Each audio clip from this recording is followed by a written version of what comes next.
Hola, yo soy Víctor Ángelo Rodríguez Palencia con el carnet RP 181741 y en el presente documento abordaremos lo que es el segundo avance del proyecto Dimensionamiento de un sistema fotovoltaico conectado a una red, en el cual es la continuación del avance 1 en el que vimos lo básico en cuanto a la instalación de un sistema fotovoltaico. Al finalizar Para finalizar el presente proyecto de cátedra, nuestro proyecto se centra en una residencia de uno de los integrantes de nuestro grupo. La casa se encuentra situada en el municipio de Nueva Concepción, departamento de Chalatenango, colonia Prados de San Rafael, elegida por ser la residencia con mayor consumo energético en la facturación mensual de entre todos los integrantes del grupo de trabajo. Por ende, la finalidad de este proyecto es minimizar ese gasto con la instalación de paneles fotovoltaicos y para ello el siguiente.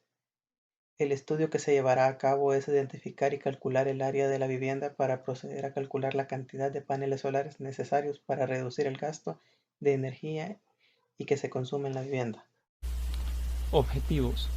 Como objetivo general, nuestro grupo tiene que organizar todos los puntos necesarios para poder llevar a cabo el proyecto, teniendo en cuenta todos los aspectos necesarios, investigando, cotizando y calculando todos los datos requeridos para poder obtener los datos precisos y formales de todo lo necesario para la instalación de paneles solares fotovoltaicos en un área definida.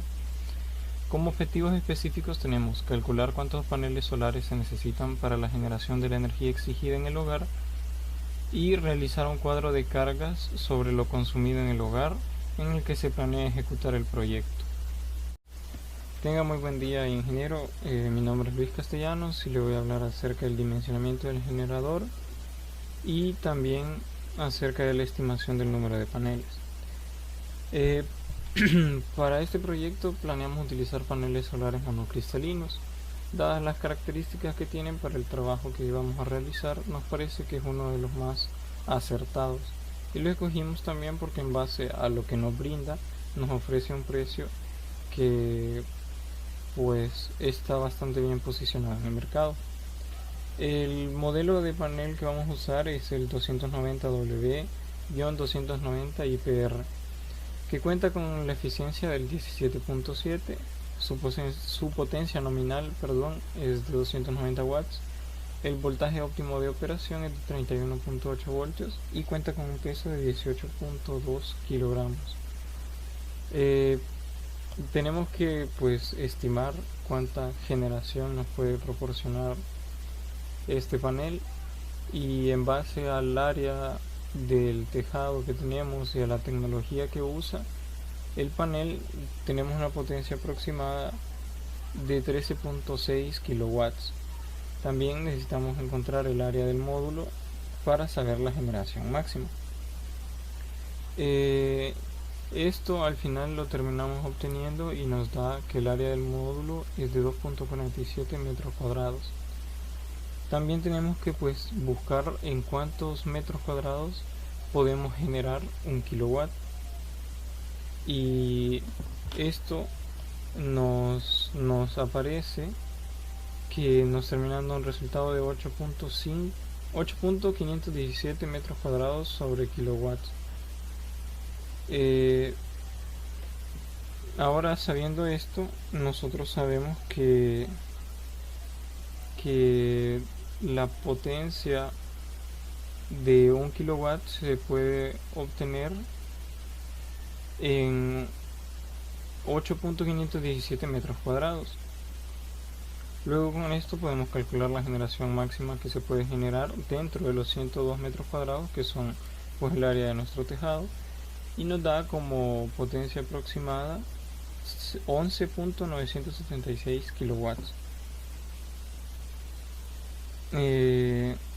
Ahora nos pasamos a la estimación del número de paneles. Necesitamos pues estimar cuántos paneles vamos a utilizar para este trabajo para poderlos utilizar en la cotización.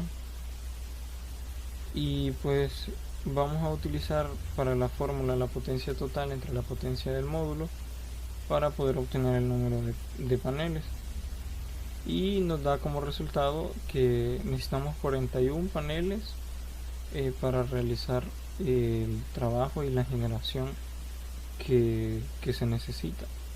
Y a continuación mis compañeros van a seguir hablando del tema. Comprobación del número de paneles en base al área disponible. Para comprobar el número de paneles en función del área disponible se hace ajustándonos a los datos de área efectiva para la planta. En la comprobación de paneles en base al espacio disponible, primero debemos saber el área de la casa, así como lo es el largo de 12.45 metros y el ancho de 8.55 metros. Para los módulos apaisados tenemos la siguiente fórmula, que es el largo en este caso de la casa, y el largo del panel en sí. Esto nos da al largo total. Luego hacemos la división y nos da que son 6.36. Luego para el ancho tenemos el ancho de la casa sobre el ancho del panel. Luego de hacer la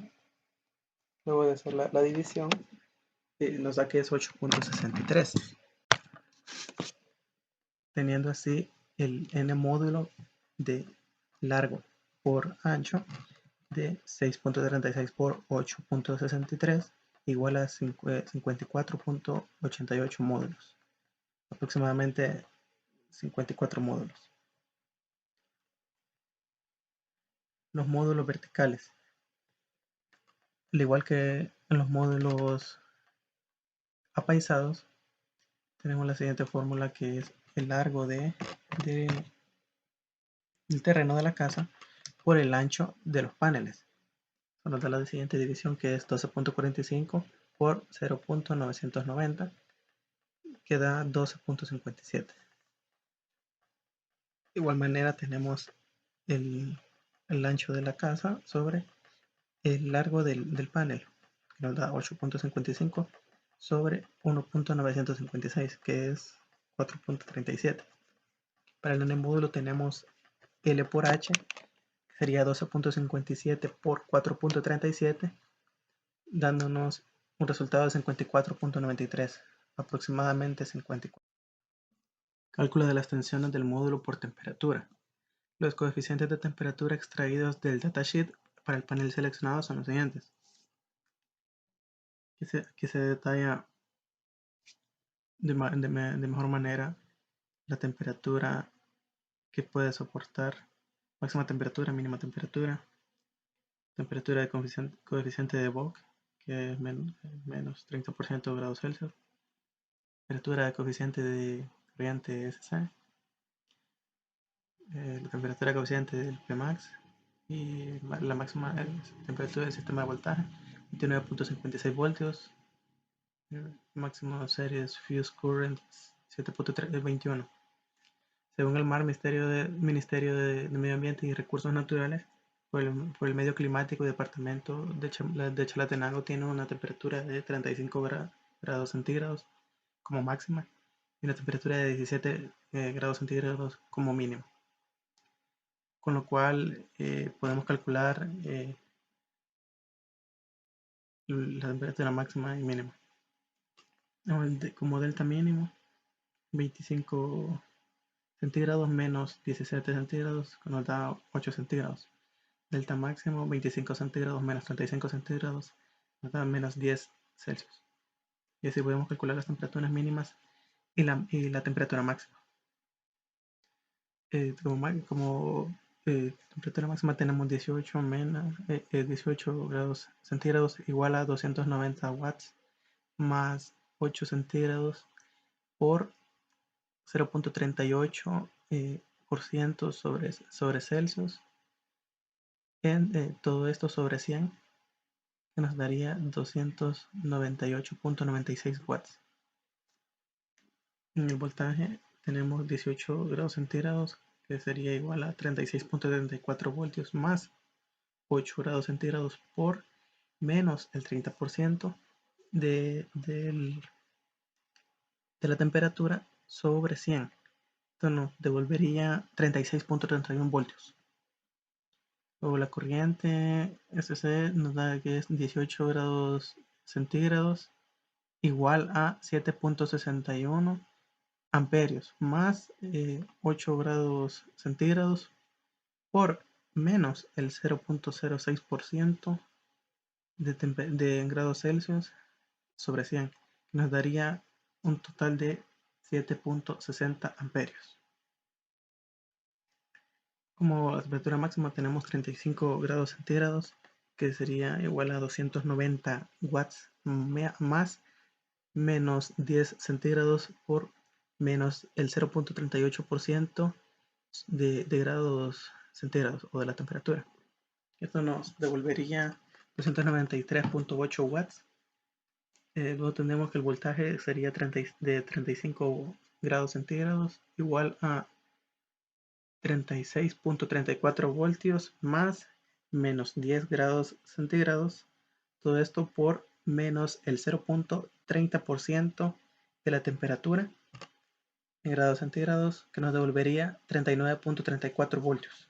Luego tenemos la corriente, que sería 35 grados centígrados igual a 7.61 amperios más menos 10 grados centígrados por el menos 0.6% de la temperatura, y esto nos devolvería 8.21 amperios.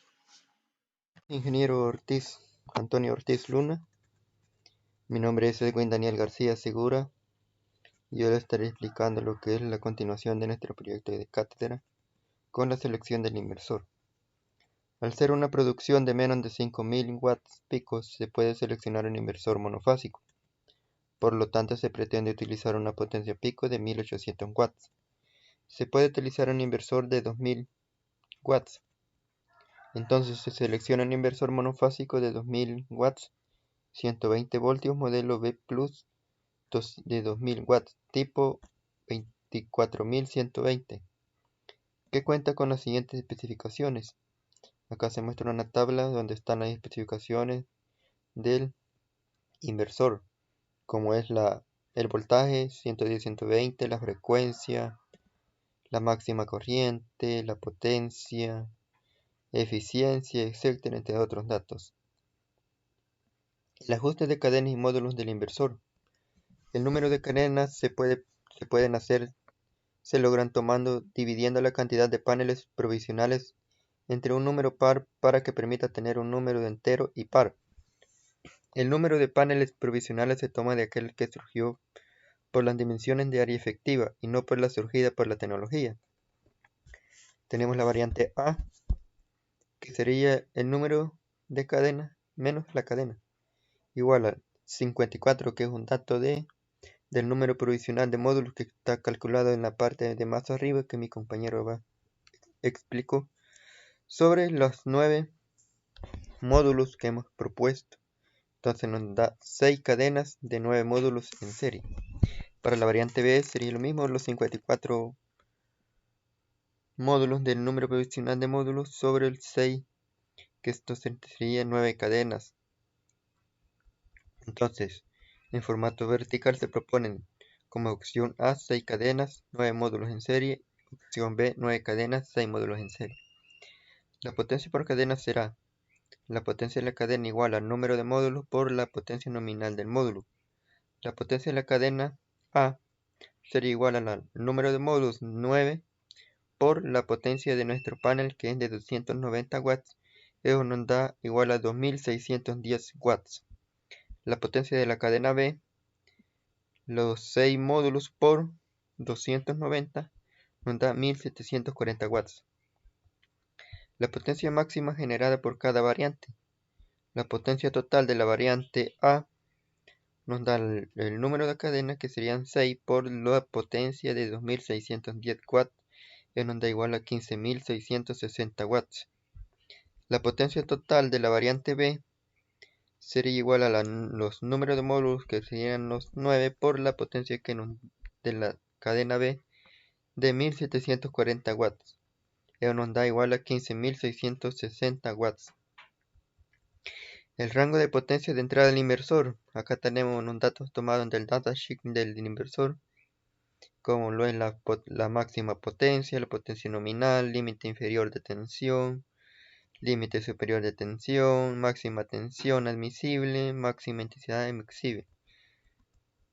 Esos datos los ocuparemos para estos siguientes cálculos, que es el número de un módulo máximo. El voltaje superior, que es de 280 voltios, sobre los 39.34, que este es un dato de VOC de 35 grados a 35 grados centígrados, que está calculado en la parte de arriba, que nos da igual a 7. El número de módulos mínimos, el voltaje inferior, que es de 220 del inversor, sobre los 36.31, que es un dato tomado en la parte de arriba de VOC a 18 grados centígrados, eso nos da igual a 6.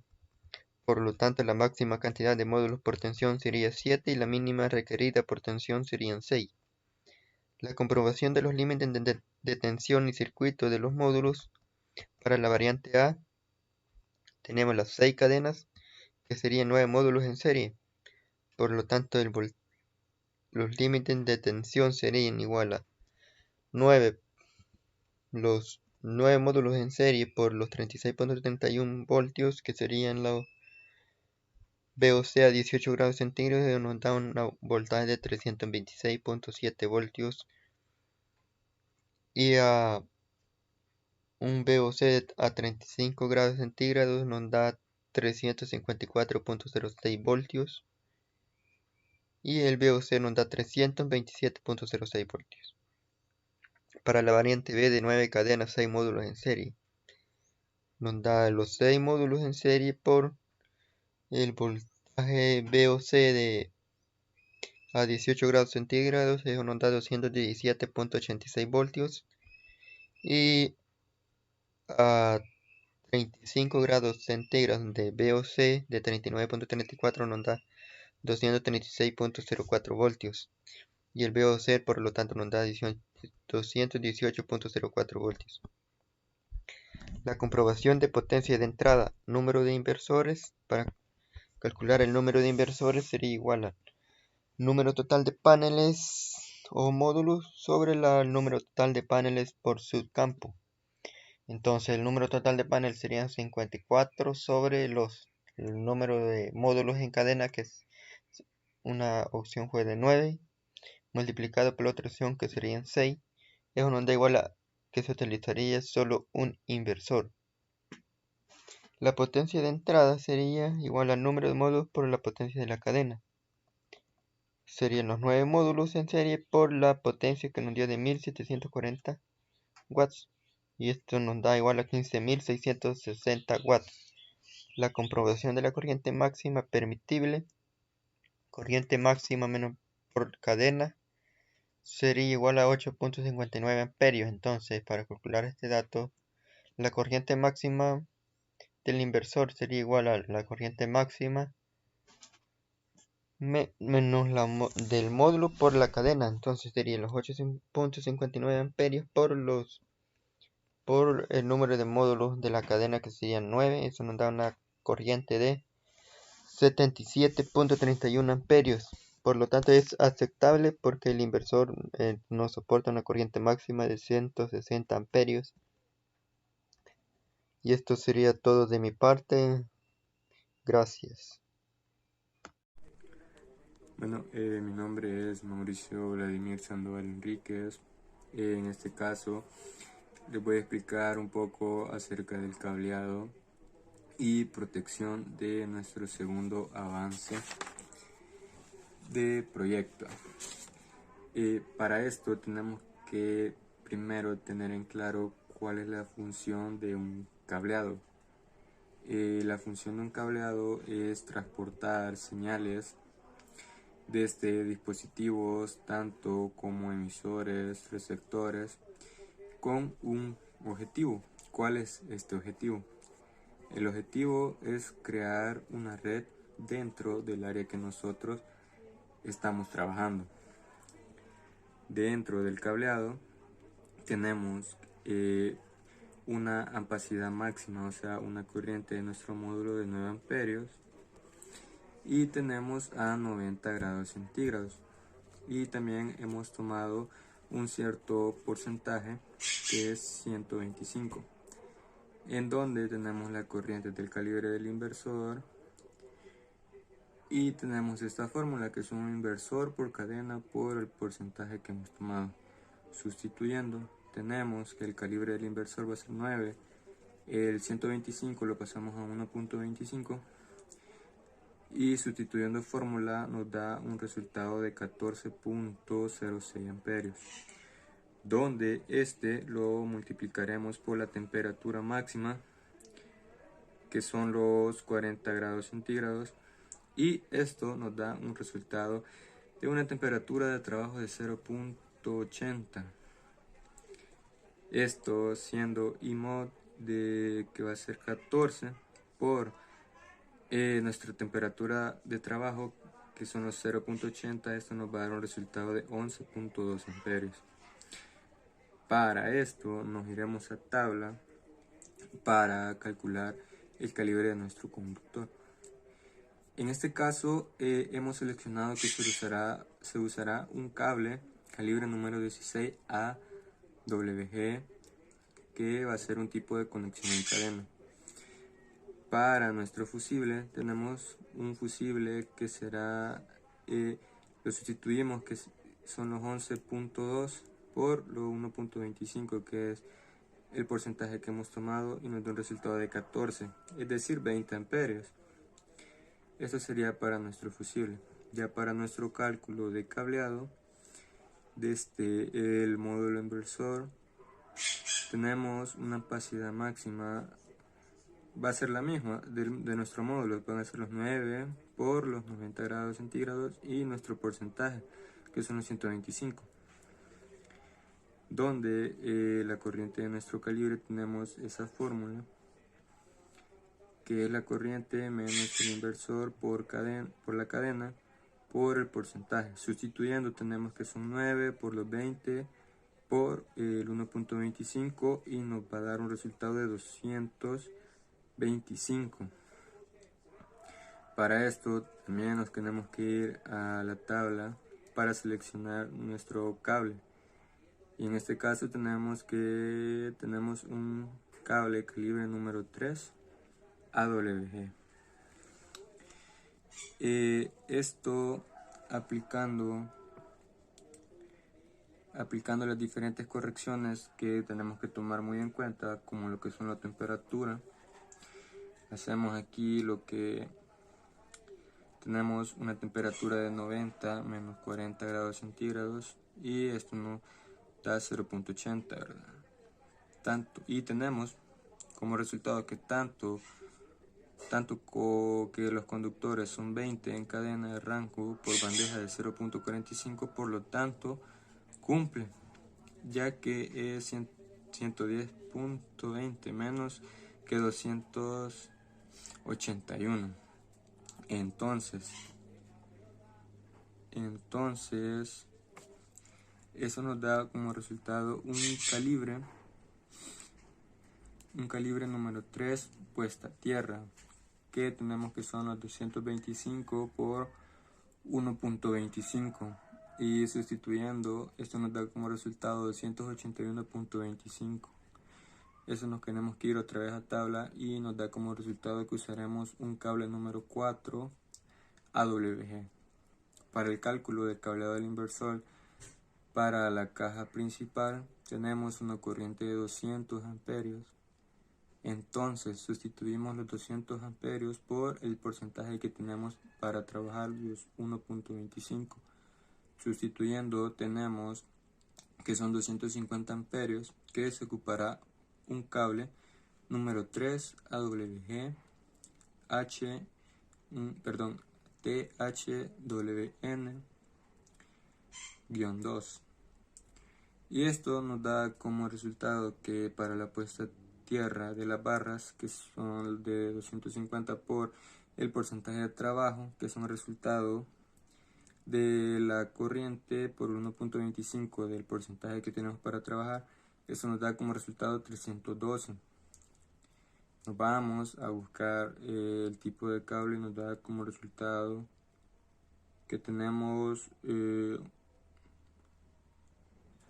un cable aterrizado a todas las partes metálicas con los sistemas de un conductor de la misma ampacidad.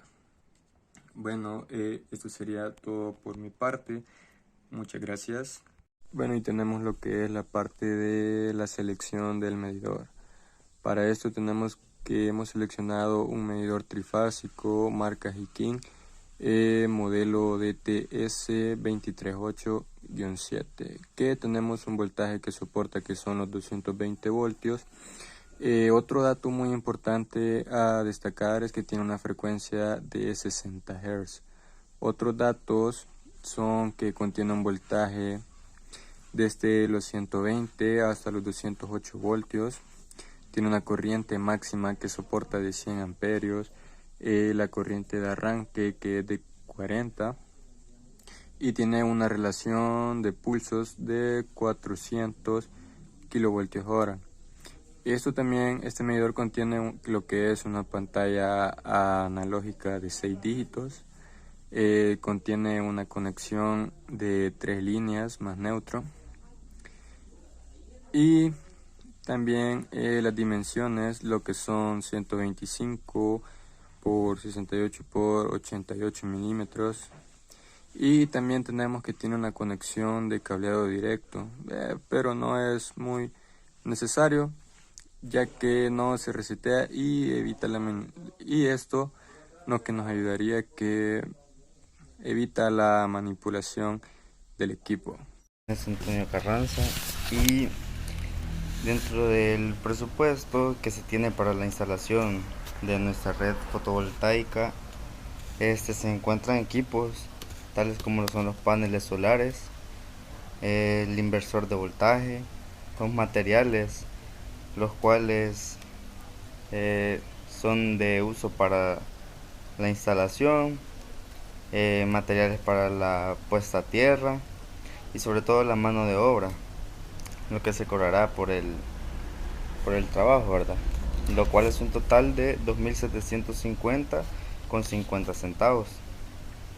El resumen de nuestra propuesta es que en los paneles solares fotovoltaicos se instalan 3 tipos de tecnologías, los cuales son los monocristalinos, los policristalinos y las amorfas. La tecnología monocristalina, la cual es la que nosotros usaremos en esta instalación, es la que nos ofrece mejor rendimiento y se aplica en los módulos fotovoltaicos monocristalinos. Su característica más relevante es que son paneles de color negro y con las esquinas recortadas por el corte de la célula. Las ventajas del uso de este tipo de paneles es que son de toda la gama son las más eficientes, ya que esta se fabrica de silicio de alta pureza. Otra ventaja sería de que estas, al tener un elevado rendimiento, son las más adecuadas para instalarse en zonas donde la radiación solar no es muy alta.